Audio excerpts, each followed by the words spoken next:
itu kami persilahkan kepada panelis Profesor Evi Fitriani untuk mengambil pertanyaan subtema di dalam fishbowl dan diperlihatkan kepada seluruh hadirin, moderator, dan para calon.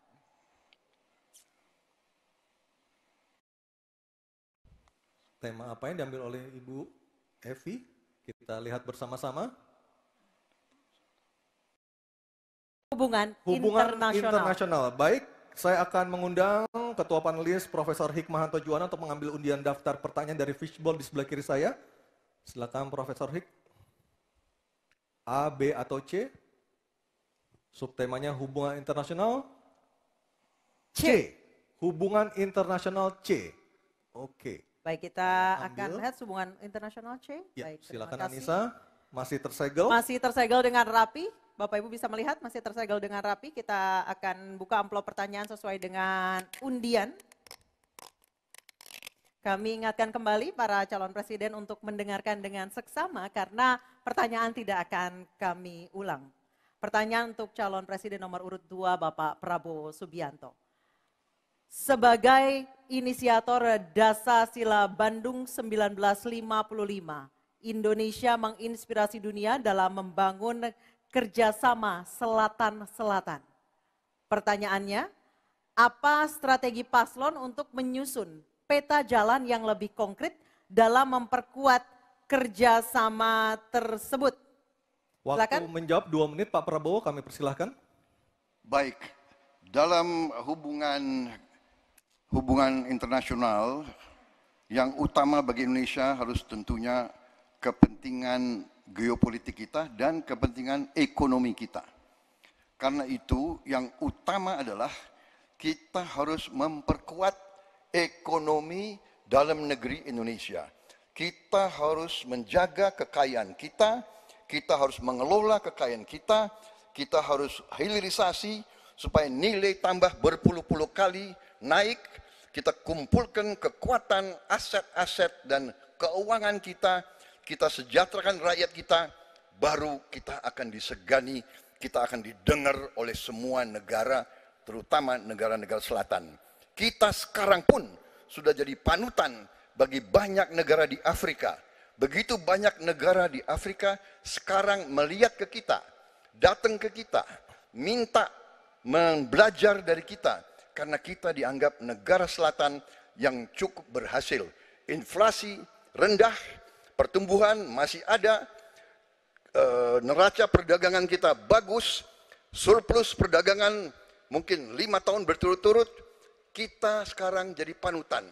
Jadi leadership kita di dunia, di hubungan internasional akan tercermin dan terimpak oleh keberhasilan kita mengelola kekayaan kita, menghilangkan kemiskinan di negara kita, rakyat kita, meraih teknologi, menjadi negara industri, itu yang akan membuat kita memimpin dunia selatan.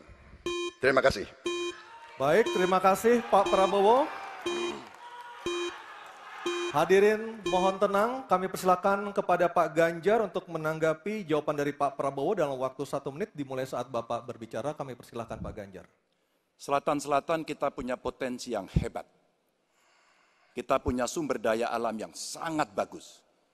Kalaulah kita mau konsentrasi saja untuk bisa menuntaskan kekuatan yang berbasis pada sumber daya alam, ambil satu saja, teknologi baterai. Maka kalaulah kemudian kita akan bekerja sama dengan selatan-selatan, nikel kita miliki. Tapi boksit, ya, kita bisa share dengan beberapa negara yang lain. Ada juga litium umpama dengan Argentina. Maka kalau kemudian ini kita konsentrasikan penuh, betapa kekuatan ekonomi akan besar, ini menciptakan lapangan kerja, dan kita menyiapkan jemput bola SDM yang unggul untuk bisa meraih itu, dan kekuatan itu akan berimbas kepada rakyat kecil. 1, butuh lapangan kerja, 2, dia butuh daya beli yang baik, dan yang ketiga, mereka butuh pekerjaan karena ada lapangan kerja yang disediakan oleh pemerintah. Baik, waktunya habis. Baik. Harap tenang. Harap tenang. Selanjutnya giliran calon presiden nomor 1 Bapak Anies Baswedan untuk menanggapi. Waktu Bapak 1 menit dimulai ketika berbicara. Penjelasan tadi tidak menggambarkan tentang peran Indonesia di selatan-selatan. Itu hanya menggambarkan apa yang disampaikan Pak Prabowo tentang bagaimana kita membangun Indonesia. Dan ketika kita membangun dengan baik tidak otomatis selalu jadi contoh. Yang harus dilakukan adalah seperti yang dilakukan ketika era Bung Karno pada waktu itu, Ali Sastroamidjojo. Apa yang dikerjakan? Merangkul semua. Membawa apa yang menjadi agenda selatan-selatan, bukan menceritakan agenda kita. Semua orang bisa baca di Google tentang apa yang kita kerjakan.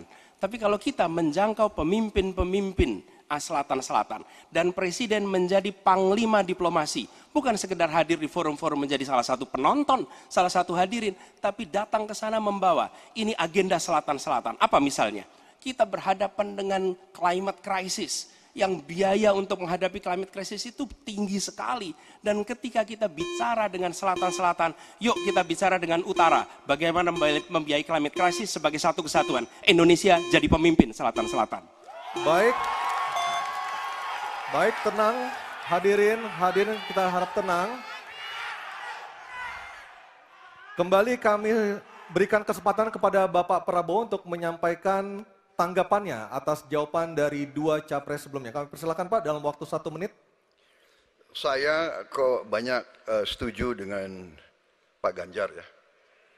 Ya. Kalau benar masuk akal, saya setuju. Kalau ngomong ya kumaha. Ya, jadi leadership apakah negara, apakah perorangan, tapi terutama juga negara harus dengan contoh ingarso sung tulodo. Kita mau mimpin, kita mau bawa agenda, kita mau cerita itu cerita, omon, ya. Tak bisa. Kenapa negara-negara selatan sekarang melihat ke Indonesia? Karena kita berhasil membangun ekonomi kita. Jadi tidak hanya omon, kerjanya omon saja, nggak bisa, tidak bisa. Baik. Waktu habis, Ingarso Pak sung Prabowo, tulodo. waktu habis. Baik, harap tenang dulu, kita akan beralih ke berikutnya. Baik, selanjutnya. Hadirin, mohon kerjasamanya untuk tetap tertib. Mohon kerjasamanya sekali lagi. Baik, selanjutnya kita beralih ke pertanyaan untuk calon presiden nomor urut 3, Bapak